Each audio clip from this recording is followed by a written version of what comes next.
So now, ladies and gentlemen, please allow me to introduce our keynote speaker. Truly, we are honored to have him with us, a representative from the Department of Environment and Natural Resources to kick things off today.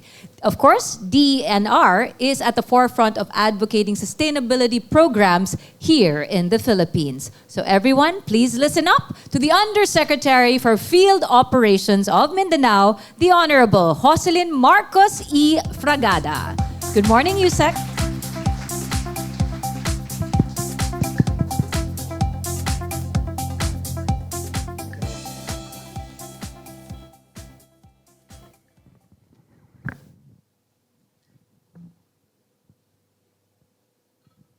To Solomon Lumba, Associate Dean, UP College of Law. Zerwin Agpawa, Vice Chancellor for Student Affairs. Iris Lorenzo, Head of M-Brand.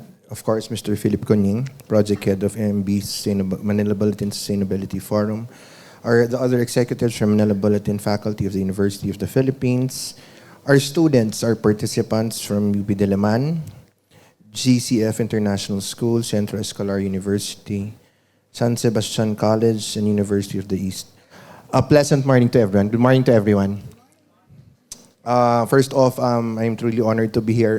Secretary Loizaga would have wanted to do this herself, but she has a present meeting in Malacanang, so she extends her deepest regrets not to be able to attend, but she would have wanted to be here. So today, she had me come here and do a presentation. Earlier, I was interviewed by Manila Bulletin, I would guess, no, and asked me about what the government does or will do in terms of sustainability. The motto now is, if not now, when? I think it's very timely because, as mentioned earlier by Mr. Conying, the students, the youth, for that matter, are very vital. They play a very vital role in the protection of our environment and natural resources. And it always starts from the individual, not as a group. What's important is the contribution of each individual. Today, I ask of you one thing. Of course, I was a student once. In forums like this, pupunta po tayo, mag-a-attend tayo, hindi naman tayo masyado nakikinig. Minsan, ano lang ng eskwela yan. But for us students, for you students, try to pick up something during the presentation, something that you can relate to, something that you feel is significant or relevant in your life. Try to focus, concentrate on it. Eventually, believe me, your contribution as individual is more vital than a group that is told to come and do something about the environment to make it sustainable. Sustainability starts with the individual, and I truly believe that. I was once a student, and now I'm an official, so that's all I ask of you today. So I'll start my presentation. Youth for Life. The outline of our presentation is as is. In our presentation this morning, I will provide an overview of the country's vulnerability to climate and disaster risks. Following that, I'll highlight the DENR's role in working towards the overarching goal of environmental sustainability and the robust public-private partnerships as drivers of sustainability. Lastly, I will share ways by which the youth can be more engaged and how the DENR has been able to provide opportunities for the youth to become active partners in creating a positive impact on the environment. The Philippines, located within the Pacific Ring of Fire and Typhoon Belt, has consistently ranked among the countries at most risk to climate change and disasters. It frequently faces hazards like typhoons, earthquakes, and volcanic eruptions. The country is experiencing increased temperatures, sea level rise, climate and weather patterns, resulting in extreme weather events, drought, flooding, heat waves, typhoons that pose human health risks in terms of air and water quality, COVID-19 pandemic, the like. The country's vulnerability underscores the critical importance of proactive and sustainable measures to mitigate the impact of these hazards and build resilience.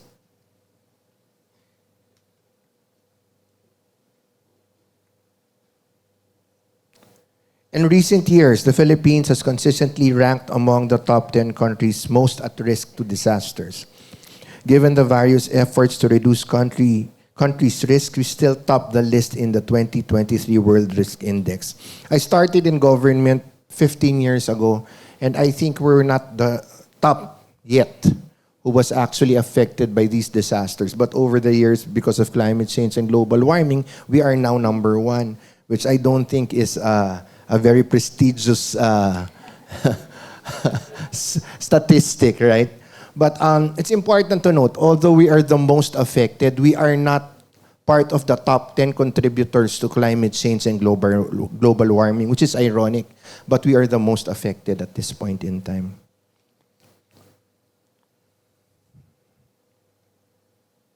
Considering scenarios as plausible futures rather than precise predictions, it's evident that increasing temperatures, primarily driven by rising CO2 levels, pose significant challenges.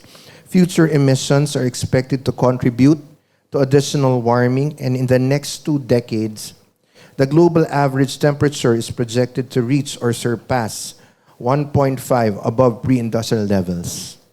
Achieving temperature stabilization requires a transition to net zero CO2 emissions. As global warming increments, regional shifts in mean climate and extremes become more widespread and pronounced. Projections indicate that climate change will heighten the severity of impacts on both natural and human systems, leading to increased regional variations. The Philippine Climate Extremes Report of 2020 highlights a generally consistent warming trend, with the expectation that warming will intensify. Simultaneously, a prevailing drying trend is expected to escalate over time. These insights underscore the urgency of adopting sustainable practices and mitigating climate change for a more resilient future. The Philippine Climate Change Extremes Report 2020 shows a generally spatially uniformed warming trend. We will continue to warm, and that warming will continue to increase. There is also a general drying trend, which is expected to increase.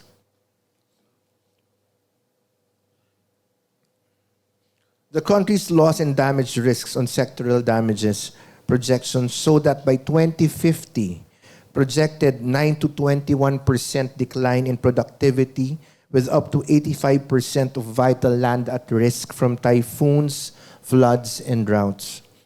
Marine fisheries may see a 24% reduction in potential catches. Approximately 60% of local government units in 64 coastal provinces in 822 coastal municipalities, affecting 13.6 million Filipinos, may require relocation. With a predicted sea level rise of 1 meter by 2100, the country could lose 90,000 to 140,000 hectares of land, impacting 60% of the surface area and 74% of its 108 million inhabitants. The reduction of storm surge protection services, valued at $4 billion annually, further exacerbates the challenges ahead.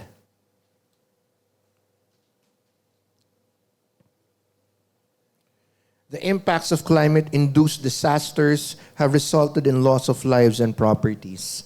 Other impacts are migration in coastal areas, where 90% of our urban centers are located, health issues, and damage to public infrastructure.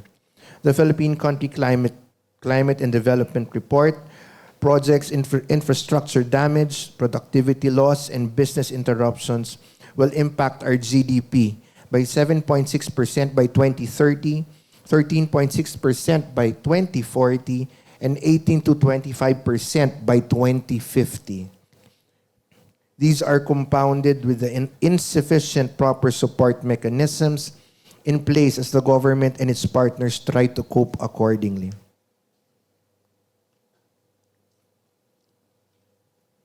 As discussed in the 2023 United Nations General Assembly, we're still far from reaching the global net zero goal and sustainable development goals, where its targets are essential to ensure a sustainable and equitable future for our planet. It underscores the need for accelerated and collective efforts on a global scale. Addressing this urgent issue requires a whole of government and a whole of society approach. Reducing carbon emissions, promoting renewable energy, or addressing social and economic inequalities is a shared responsibility to steer our course towards a more sustainable trajectory. It's a reminder that individual and collective actions are paramount in shaping a future that aligns with these essential goals.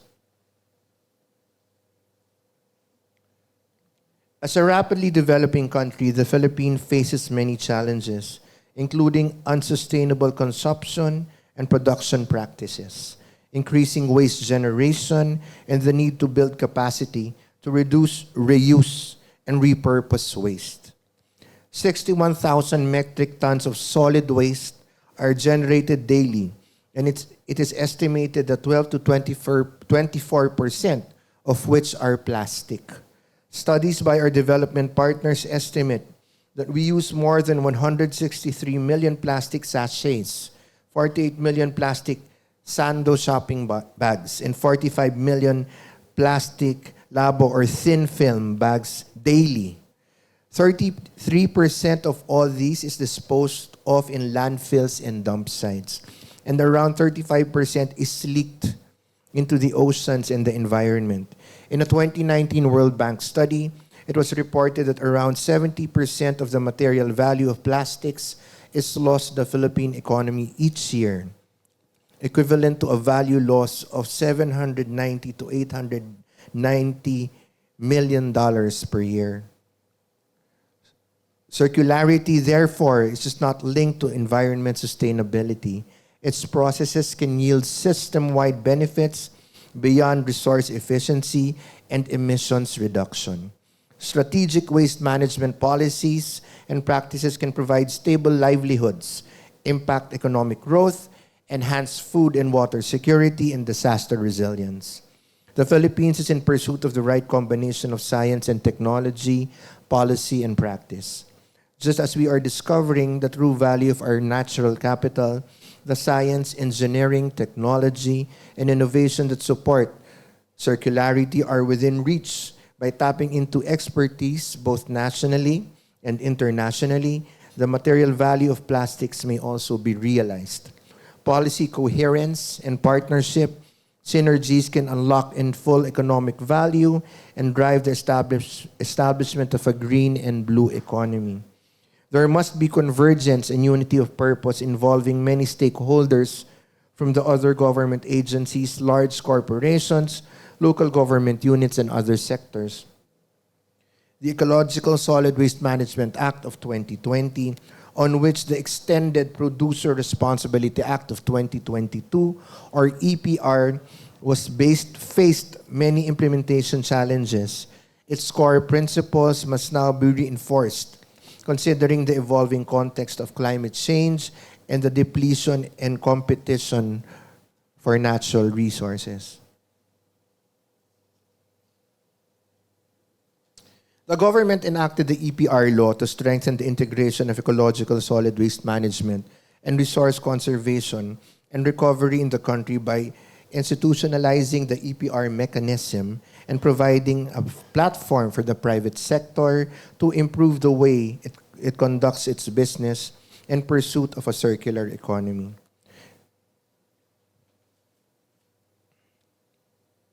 The Climate Change Commission is the lead policy-making body of the government tasked to coordinate, monitor, and evaluate the government's programs towards a climate-resilient and climate-smart Philippines, and to ensure that climate change is mainstreamed in national, local, and sectoral development plans. Section 5 of Republic Act 9729 of the Philippine Climate Change Act of 2009 states the President chairs the Commission.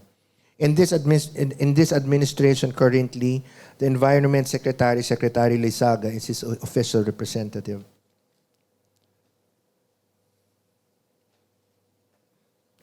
The DENR's climate change adaptation and mitigation programs can be seen in 7 priority sectors: forest, land, biodiversity, water and mineral resources, urban air quality, and ecological solid waste management.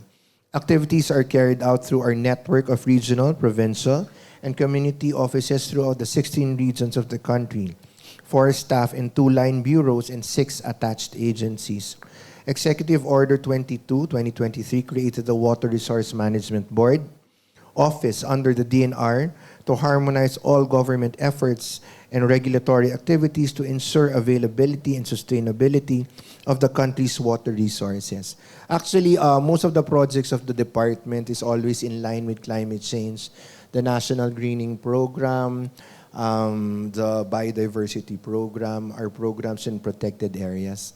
But we are encouraging the private sector to be more involved, specifically, for example, the mining sector, wherein they're very extractive in nature. If you notice, no, so they extract their natural resources, but in return, we try to double their efforts in terms of rehabilitating the environment.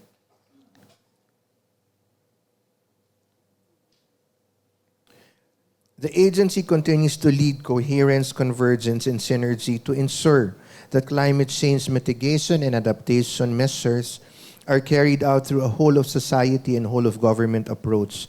The Philippine government instituted the Cabinet Cluster, or CCCAM-DRR, chaired by the DENR, for the effective integration of policies and programs on risk management, DRR, and sustainable development.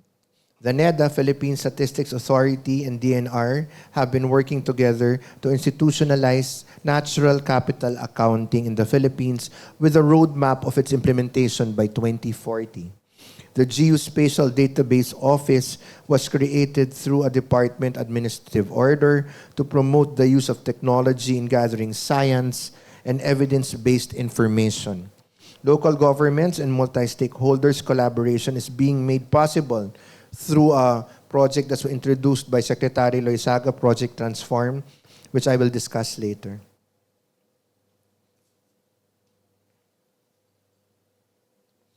The DENR is working towards climate resiliency at the local and community levels, especially in climate vulnerable areas, by involving community-based organizations in reforestation and women's organizations in biodiversity-friendly enterprises. DENR is currently pushing for adoption of nature-based solutions, which are sustainable for both the environment and the communities.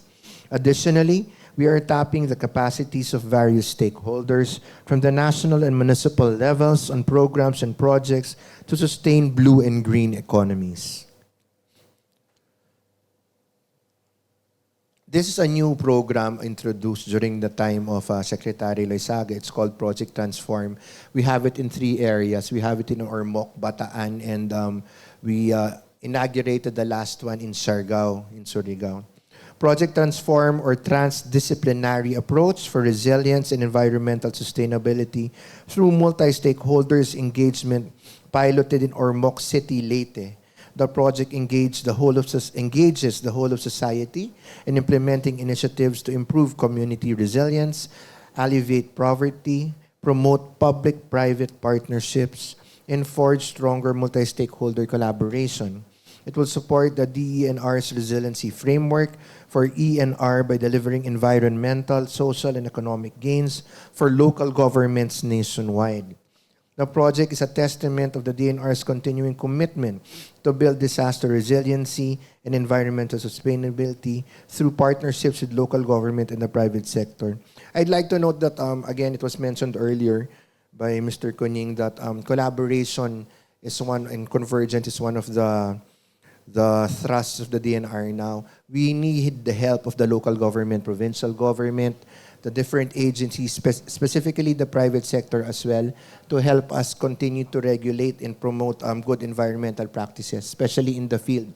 I've been head of field operations for a long time, and the more effective projects, programs that we have that became successful are programs that are collaborated on by different agencies, LGUs, and of course the private sector.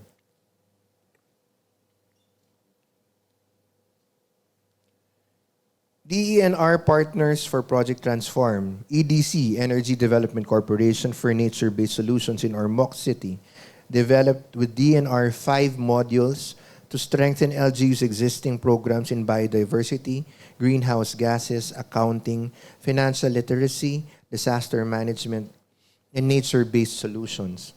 GNP Power Mariveles Energy Center Limited, or GMEC, for mangrove propagation and protection in the province of Bataan, aim to enhance the province's resiliency in natural disasters and climate change impacts and for the protection of the endangered pawikan.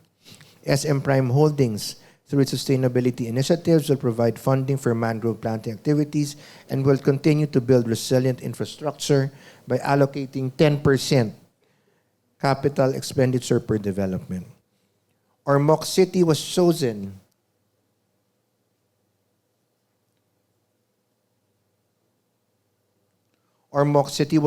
as the pilot area for the implementation of Project Transform. The project will provide higher-level solutions to raise ecological integrity and improve socio-economic conditions of the city and its surrounding municipalities. Nature-based solutions will be adopted to address hazards such as landslides, drought, decrease in crop yield, heat stress, and loss to life. NBS restoring forest soil control, restoring forest for water supply and to stop runoff, expanding urban green spaces, and stopping storm surges with seawalls and mangroves.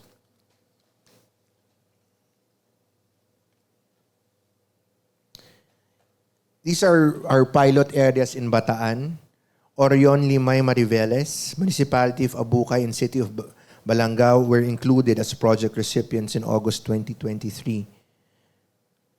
Bakal Bataan is a flagship project. Bakal Bataan is a flagship project for mangrove propagation and protection of the provincial government of Bataan in cooperation with the DENR, San Miguel Corporation, GN Power Mariveles, SM Prime Holdings, EDC, LGU Orani, and Tubu Tubu Fisher Folks Association, which aims to protect the coastline, sustain marine biodiversity, develop livelihood opportunities, and promote ecotourism. GMEC will provide 7 million for the project. These are the contributions of SM Prime Holdings Resilient Infrastructure, directly trying to address the specific hazards of sea level rise, storm surges, liquefaction, severe wind. Significantly, the 4 hazards we have are part of our geohazard mapping in the MGB. So we try to focus on them and try to address them. When empowered, young people can build climate resilience and adaptive capacity in their own communities to enable sustainable response against the impacts of climate change. The DENR implemented transformation climate interventions such as workshops, school-to-school transdisciplinary learning, and provision of learning materials about the environment, among others. These interventions are transdisciplinary, time-sensitive, and targeted to young Filipinos. These will be discussed further the presentation. We are also conducting youth-focused initiatives that connect decision makers with youth leaders to boost climate action by showcasing youth-led climate resilient initiatives and solutions. I believe that the initiative should start in everyone's lives, including young people's lives. Climate change is both a result of natural and man-made actions. Therefore, in our own simple ways, we have to be mindful to not exacerbate the challenge of our environment we are facing right now. These are some of the initiatives we can do in our home, school, and community in general, lowering our carbon footprint by shifting to vehicles that does not produce gases such as a bicycle, tree planting in backyards, vicinity of campuses, and participating in government-led projects. In our department, we are coordinating with high schools and college universities where we conduct a youth resilience program and other youth engagement activities. Currently in the DNR, we have our youth desk. It's activated in all the regions of the Philippines where we truly entice the youth to be part of our programs. Specifically, the planting programs that we are used to, we now invite everyone to join us in coastal cleanups and other programs of the department. We also accept students through the on-the-job training program, expose them to environmental activities such as the eco trip, to say the least.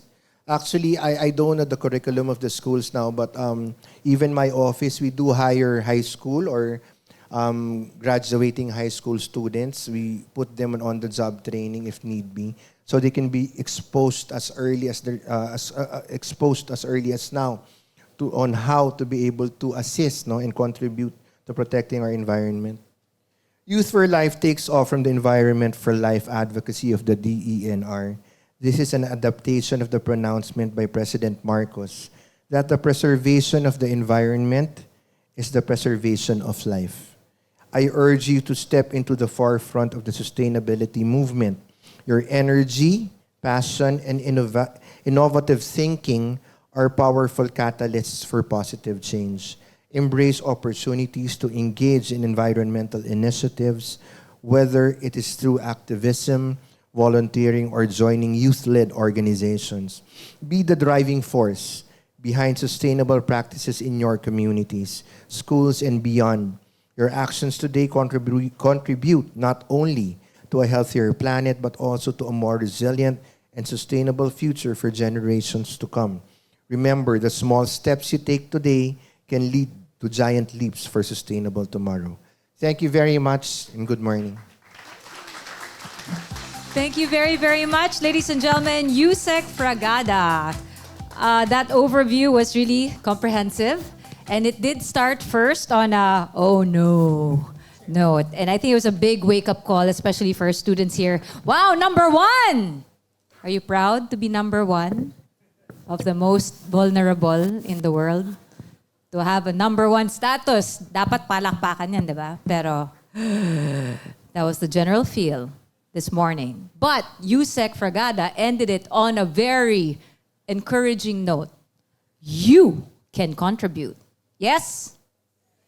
So make that a wake-up call. And again, that is a wonderful way to really open our ears to what our speakers now will be sharing via their presentations. But again, a round of applause for DNR Yusek Fragada. Thank you very much for being here.